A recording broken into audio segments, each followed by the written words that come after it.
You might think the vastness of Navajo Nation would have spared these people who have suffered so much. But the coronavirus did not pass them by. Like many here, Crystal Key and her family live far off the grid. It hit our relatives. It hit people that we knew and loved and respected. Her fear centered on her 9-year-old, who has a rare lung condition. So they've been on lockdown since March.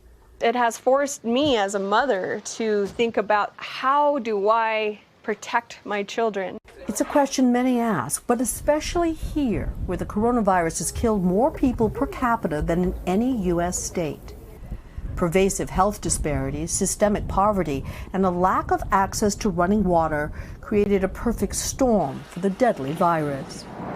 But against those odds, something incredible happened. Navajo Nation flattened the curve. Early on, we were seeing positivity rates in the 30 to 40% rate. So incredibly high, which really just told us we needed to be doing much more testing. And they did. Leaders also set up strict curfews every night at 8 p.m. and often for entire weekends, with steep fines for disobeying. Real lockdowns, much tougher than the rest of the country. Exactly. You see people here wearing masks with 100% compliance. Why did they act so quickly? I think that they know their history, and they know that they can't count on other people to solve this for them. Fair to say that as long as we've been keeping statistics about such things, it has been clear that Native Americans fare less well when it comes to infectious disease. That's absolutely fair to say. Inadequate access to healthcare, inadequate access to water, to basic public health infrastructure that's placed people at higher risk for infectious diseases. This is not a question of race, but of racism, essentially. Of institutional racism.